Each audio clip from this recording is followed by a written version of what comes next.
Perfecto. Empezamos. Listo. Bueno, muy buenas tardes para todos. Soy Julio César Rodríguez, residente de primer año de Clínica Médica del Hospital Italiano de Buenos Aires, sede de San Justo. Bueno, en la oportunidad de hoy voy a hablarles algo acerca de la anemia hemolítica de anticuerpos calientes, un caso que fue captado en la CEA hace un par de semanas. Bueno, entonces para comenzar,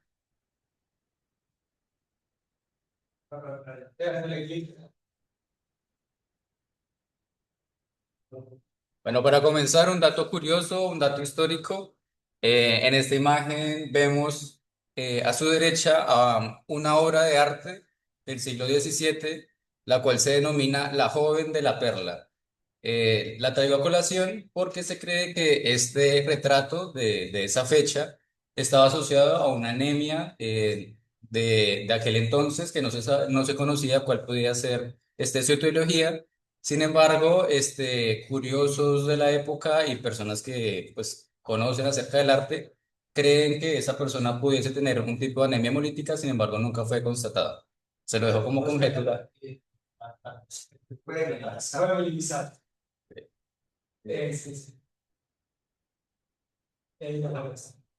Bueno, lo dejo ahí como una conjetura artística e histórica. Dicha retrato fue realizado por Johannes Vermeer en el siglo XVII, en 1665. A ver, ¿listo? ¿Puedo opinar? Yo, claro. Sirve, a ver, vos pusiste primero el problema económico, ¿cierto? Con lo cual yo está todo secado a cualquier opinión, pero si me decís, andar a encontrar signos de anemia hemolítica autoinmune a un rostro, uno debería buscar básicamente dos cosas: los lóbulos de las orejas y la punta de la nariz para buscar una enfermedad conflicto de lupina, en ese caso de cianosis, que me deja dudas si la punta de la nariz es cianótica, aunque está a la sombra, sublesionado, y el lóbulo de la oreja está en sombra, así que por decir. Y segundo, la chica tiene una palidez con un leve tinte amarillento. Las arenas hemolíticas típicamente dan palidez amarillenta. ¿Por qué? Porque, bueno, obviamente palidez por falta de pérdida de hemoglobina, se arroja obviamente, lo amarillo porque de leucemia. Pero es extremadamente sutil. Y también las mujeres de esa época, de otras épocas, usaban, digamos, polvos que modificaban el color de la cara, lo cual es muy difícil poder interpretar. Entonces, ¿no? El famoso polvo blanco que se usaba, se usaba muchísimo. Perfecto. Sí, como decía el doctor Otero, en ella veíamos algo de ictericia, una fase algo lánguida y bueno, una tendencia a la palidez mucocutánea. Bueno, en el caso que tuvimos hace un par de semanas, encontramos a una femenina de 34 años de edad. Ella venía remitida desde el servicio de hematología del Hospital Ramos Mejía. Ella, la historia de la enfermedad se remite al 2024, a finales de año, en el cual ella consultó previamente por una herpes zóster costal, para lo cual ella recibió aciclovir, pero durante los exámenes de rutina para esa internación le fue diagnosticado una anemia que para ese entonces fue tratada como una anemia carencial, para lo cual recibió el tratamiento con hierro y ácido fólico. Posteriormente se lo dieron por 6 meses y con cita de control para dentro de 6 meses para revisar cuestiones de la anemia, si había mejorado o no. Antecedentes relacionados hacia la paciente: tuvo una hepatitis A en la infancia, las vacunas estaban en regla y no tenía otros antecedentes así como de importancia. Dentro de la enfermedad actual, dicha mujer nos refería que en los últimos 2 meses comenzó con algo de disnea, la cólera progresiva, que fue aumentando poco a poco y que aumentaba con el esfuerzo. Tuvo algo de astenia de dinamia y adicional nos refería a algo de cefalea de características algo migrañosas. Adicional, dentro de los laboratorios que le tomaron, luego de los 6 meses de que ella estuvo con el hierro y el ácido fólico, se constató en los estudios de control que la anemia persistía. Entonces, para lo cual la bioclínica médica, viendo las alteraciones del cuadro, bueno, de los laboratorios, fue remitida a hematología y hematología lo que hizo fue comenzar a estudiar la anemia. Dentro de sus estudios le tomaron una LDH, la cual estaba francamente, bueno, estaba elevada en 709, con un hematocrito en 18, ferritina, vitamina B12 y demás estaban conservados, y unos reticulocitos ampliamente elevados por encima sobre el 18%, a lo cual lo interpretan como una anemia hemolítica y lo derivan a la guardia de nuestra institución. Inicialmente no lo tomaron. Listo. Ya para el ingreso, la paciente cuando ingresó a la SEA, la encontramos hemodinámicamente estable, solo tenía algo de palidez mucocutánea, no tenía ictericia, la verdad era casi imperceptible, tenía buena mecánica ventilatoria, a nivel abdominal no presentaba ningún tipo de megalias, no presentaba masas, no presentaba alguna clínica asociada. Nos refería a ella que pues tampoco había tenido sangrados previos, que no había tenido antecedentes de hemorragias profusas en intervenciones pasadas y no tenía pues algo adicional dentro de la clínica que nos hiciera pensar algo relacionado hacia la hemólisis, aparte de los laboratorios ya previamente mencionados. Durante el ingreso se le realizan varios laboratorios en el cual se constata que el hematocrito estaba bajo, una hemoglobina en 7,6, un hematocrito en 22. Se rescatan los reticulocitos que persisten altos, elevados. Si bien ya habían datos de hemólisis, la aptoglobina estaba normal, esperando quizás estuviese baja, pero la paciente no los tenía. Una LDH 711 y un hepatograma con una bilirrubina en 1,46 la directa y 0,34, perdón, 0,34 la directa y bilirrubina 1,46 la total. Con esto nos hacía pensar que pues, la paciente estaba con algo de hemólisis. Esta hemólisis pudiese ser extravascular, la aptoglobina no estaba elevada, entonces no pensamos que de pronto tuviera compromiso intravascular. Y adicional, la proteína C reactiva estaba negativa y los datos del perfil ferrocinético estaban normales. Entonces, dentro del abordaje ya vimos que la paciente estaba anémica. Después miramos si tenía datos de hemólisis, vemos que la LDH estaba elevada. Ahora lo que nos faltaría hacer es comprobar si la paciente tenía datos como tal de autoinmunidad, y digamos la hemólisis era autoinmune, para lo cual se le hizo un CUMS, el cual arrojó que era reactivo. Adicional, dentro de los estudios que se le hicieron, se le tomó una ecografía abdominal, la cual no nos mostró que tuviera hepato o esplenomegalia, que nos hablara de una hemólisis extravascular masiva. No tenía alteraciones en el eco-TT y la radiografía de tórax también estaba normal, tampoco nos mostraba algún dato de pronto de algún dato que nos sugiriera un trastorno linfoproliferativo o algo adicional. El electrocardiograma sin datos asociados, no tenía tampoco taquicardia. Se le tomó todo un panel de serologías y otros estudios específicos. Dentro de las serologías reactivos, solo la hepatitis A, congruente con el antecedente de ella, que había padecido de esta enfermedad anteriormente.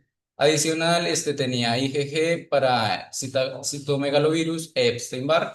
Y adicional se le hizo todo un panel reumatológico en el cual se rescató unos, un anti-ADN, anticuerpos, positivo, 1 en 40, y un FAN positivo de 1 en 320.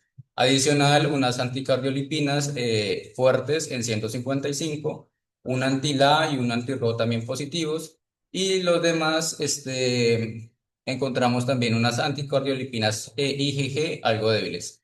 Eso nos hacía pensar que la paciente, si bien estaba cursando con una anemia hemolítica, había algo más, y en este caso pudiese ser secundaria a un proceso autoinmune. Dentro de los exámenes de hemostasia, sin alteraciones, se le tomaron un perfil de proteínas, entre estas la IgG sérica, la cual le dio positivo, bueno, le dio muy alta, 2235, y un complemento también elevado entre 19, perdón, un complemento en C4, de C4 menor a 8, que estaba dentro de lo normal. Se le tomó el perfil inmunohematológico, lo cual constataba que la paciente tenía una prueba de antiglobulina positiva de máxima intensidad con IgG positivo, con C3D positivo. A la final, lo que nos halló o lo que se constató en los estudios diagnósticos es que era compatible como tal con anemia hemolítica por anticuerpos calientes, es decir, por IgG y que tenía expresión también de complemento C3d. El tratamiento inicial que se le dio a ella fue corticoides, se le dio ácido fólico, enoxaparina como tromboprofilaxis y al alta se le continuó con meprednisona a dosis altas, trimetoprim sulfa por la inmunosupresión y el ácido fólico.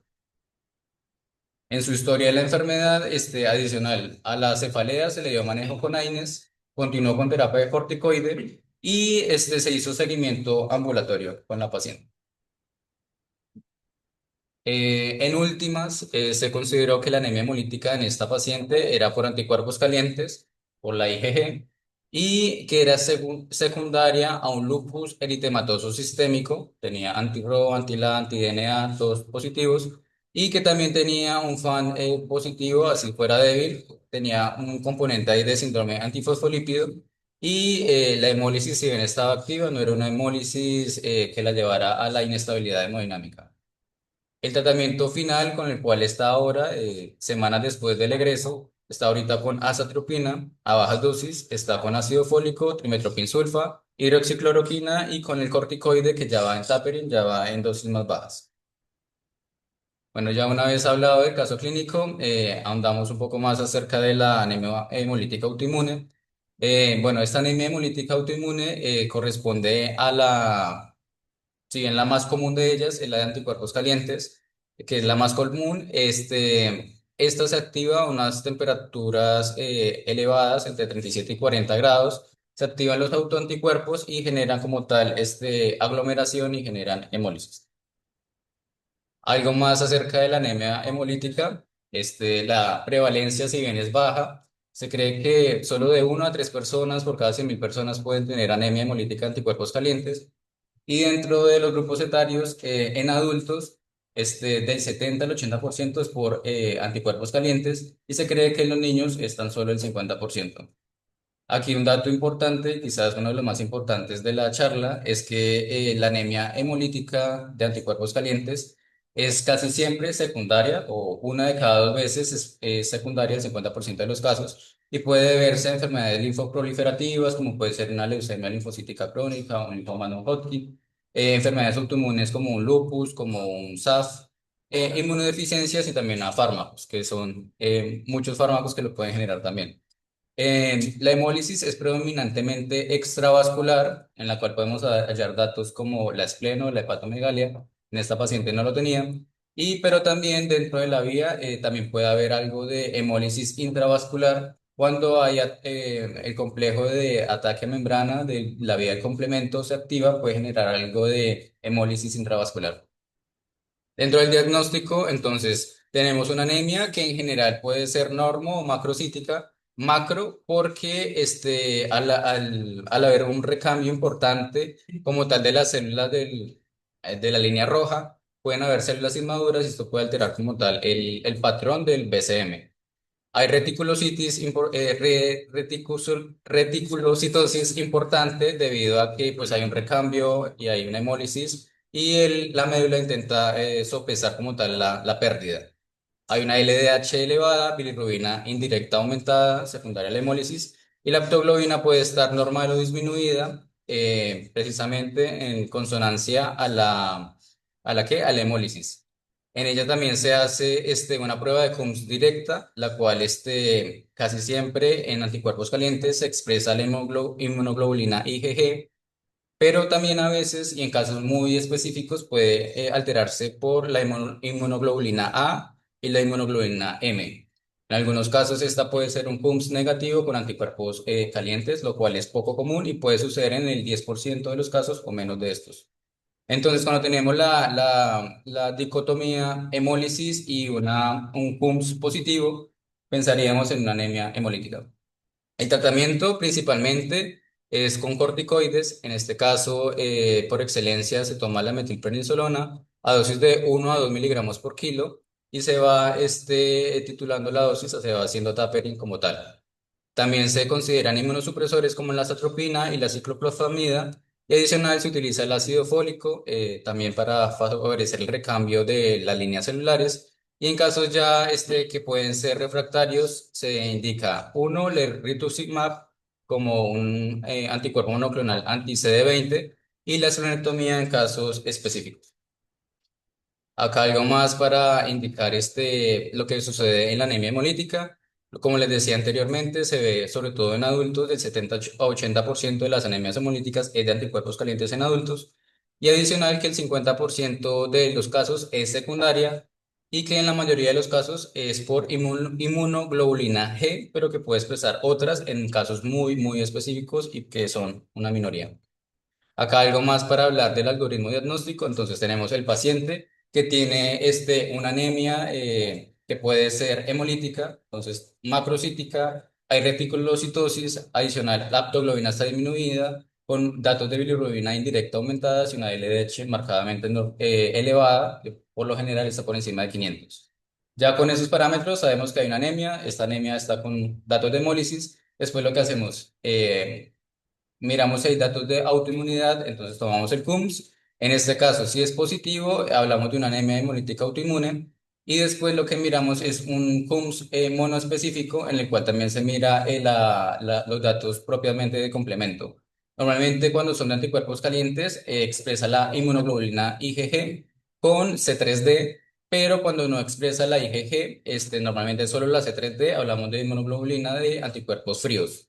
La de calientes, por lo general, se hacen otros estudios de extensión, como puede ser el TAC abdominal. Se miran estudios reumatológicos, principalmente porque creemos que puede ser secundaria. Entonces, buscamos a linfomas, buscamos linfoma Hodgkin, leucemias, perdón, otro que también podemos revisar puede ser lupus, SAF y demás. Acá la prueba de CUMS, entonces, solo para recordarlo, entonces cuando hablamos de una prueba de CUMS directa, en la cual se utilizan los glóbulos rojos que tienen anticuerpos y se agrega la antiglobulina humana y esto genera agregación. Y en la parte de abajo, en el dibujito que está en la parte de abajo, la indirecta no se toma directamente los glóbulos rojos, sino el plasma que tiene pues ya los anticuerpos propiamente del paciente y lo que se agrega son glóbulos rojos y la antiglobulina y genera agregación. Entonces en la directa, que en este caso es la que estamos utilizando, en la paciente pues se encontró como tal positiva anticuerpos calientes. Acá algo más de lo que les hablaba, digamos, en la autoinmunidad puede estar alterada por el síndrome antifosfolípido, también artritis reumatoidea, dermatomiositis, colitis ulcerosa, hepatitis autoinmune y demás. Medicamentos, los más comunes, AINES, penicilinas, cefalosporinas y los que aparecen como tal en la imagen. Como les hablaba, dentro del tratamiento, solo en pacientes refractarios se utiliza la esplenectomía y el rituximab, y adicional se utilizan otros inmunosupresores. Hay nuevas tecnologías, aún están en fase 2, fase 3, en la cual se utilizan anti-CD52, anti-CD38 y demás, pero pues todavía no están dentro del mercado internacional. Acá algo de las dosis de los medicamentos que se utilizan en el manejo. Y ya para terminar, entonces hablamos de que la anemia hemolítica autoinmune de anticuerpos calientes se expresa o se caracteriza por la presencia de autoanticuerpos que atacan los glóbulos rojos a temperaturas de 37 grados. Esta puede ser una enfermedad poco frecuente, pero su diagnóstico temprano es fundamental para evitar complicaciones graves. Algo más que el CUMS directo, la llave diagnóstica como tal de la anemia hemolítica de anticuerpos calientes, y que la base como tal de tratamiento son los corticoides junto con medicamentos inmunosupresores y ya en casos selectos rituximab, esplenectomía y pues algunas consideraciones adicionales con medicamentos que están apenas en fase de experimentación. Adicional que el 50% de las anemias hemolíticas por anticuerpos calientes son secundarias, entonces debemos indagar aún más en el perfil reumatológico y mirar que no hayan causas secundarias como pueden ser farmacológicas o linfoproliferativas y que de constatarse una enfermedad autoinmune, las bajas dosis de corticosteroides son efectivas para mantener la remisión de la enfermedad. Algo de bibliografía.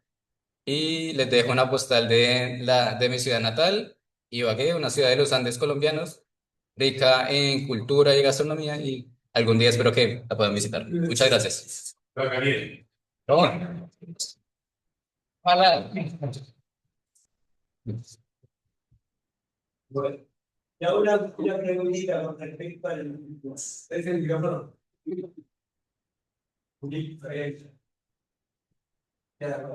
Hola, hola, hola. Tenemos la anemia hemolítica pus directa positiva y directa positivo, a través de una anemia hemolítica de anticuerpos calientes en paciente femenina de edad media, y son las edades de un medio donde más mayores que las colangiopatías, y que nos acompañan un FAN positivo, un anti-DNA positivo débil, pero que habla de actividad lógica, sobre todo renal, habría que ver si tenemos condición renal, la primera pregunta la dibujaría, cuenta el señor primario y la categoría del paciente, y teníamos un antirrobular, y obviamente también tenemos que preguntar si el paciente tenía síndrome Zika, ¿no? El síndrome Zika, por un lado, si tenía artritis, artralgia, si tenía rash malar, si tenía algún elemento clínico adicional al lupus. Yo me pregunté cómo estaba el senos urinarios, si estaban activos, y si tenía o no proteína. Con respecto a los anticuerpos, tiene anticuerpos antifosfolipídicos, no tiene síndrome. Recordemos que no es lo mismo tener síndrome antifosfolipídico que anticuerpos antifosfolipídicos, ¿no? Los anticuerpos antifosfolipídicos son tres. A ver, la uroglicoproteína, la lipid se divide en. Pero si eso se acompaña de la citopenia y eventos propóticos, como por ejemplo el stroke, PVP o pérdida de embarazo recurrente del trimestre, constituye el síndrome antifosfolipídico. Si no, es solo portador de anticuerpos antifosfolipídicos, lo cual es frecuentemente el lupus. La última pregunta sería si te tomaste el tiempo de hacerle, por ejemplo, los criterios diagnósticos de la Asociación Reumatológica Americana, manchando todos los que tienen positivos, a ver qué enfermedad para el diagnóstico de lupus en la paciente.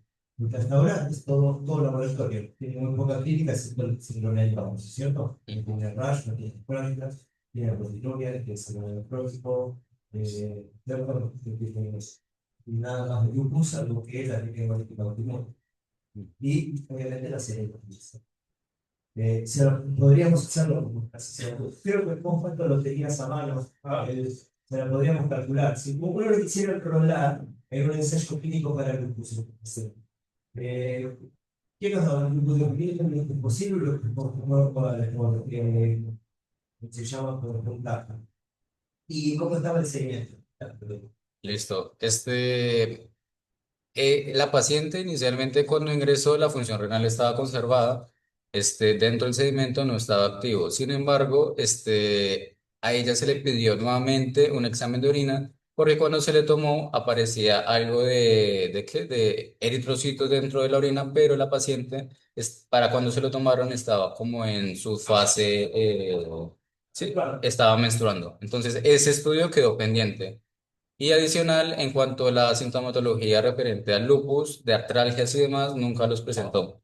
De hecho, en los controles evolutivos que tuvo por reumatología, nunca tuvo como tal dolor articular, poliarticular, nunca expresó, digamos, eritema malar o algo que nos hiciera pensar propiamente en las manifestaciones más floridas del lupus, no los presentó. Sí, lo que no dejar de conocer, ¿no? Porque puede pasar por cualquier ruta y terminar nuevo florido, a pesar de que es específico, y queda clarísimo, por supuesto.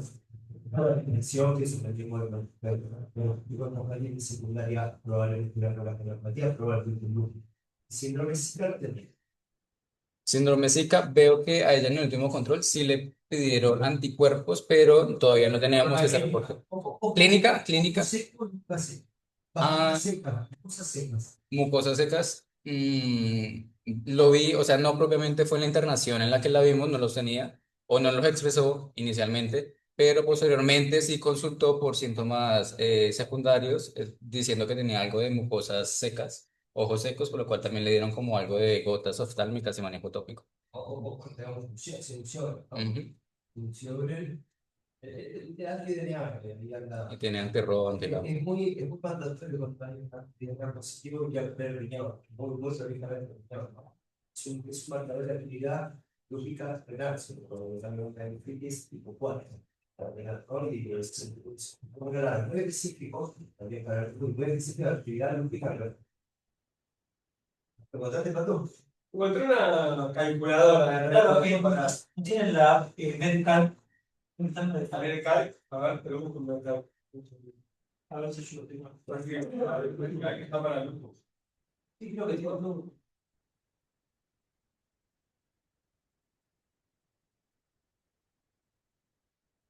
Dice, a ver, creo que se el noso sintético, la actividad, o sea, habla más en, bueno, podemos, el corte de los 20 4. Porque tenés ansia sí positivo para entrar al deporte, y luego suma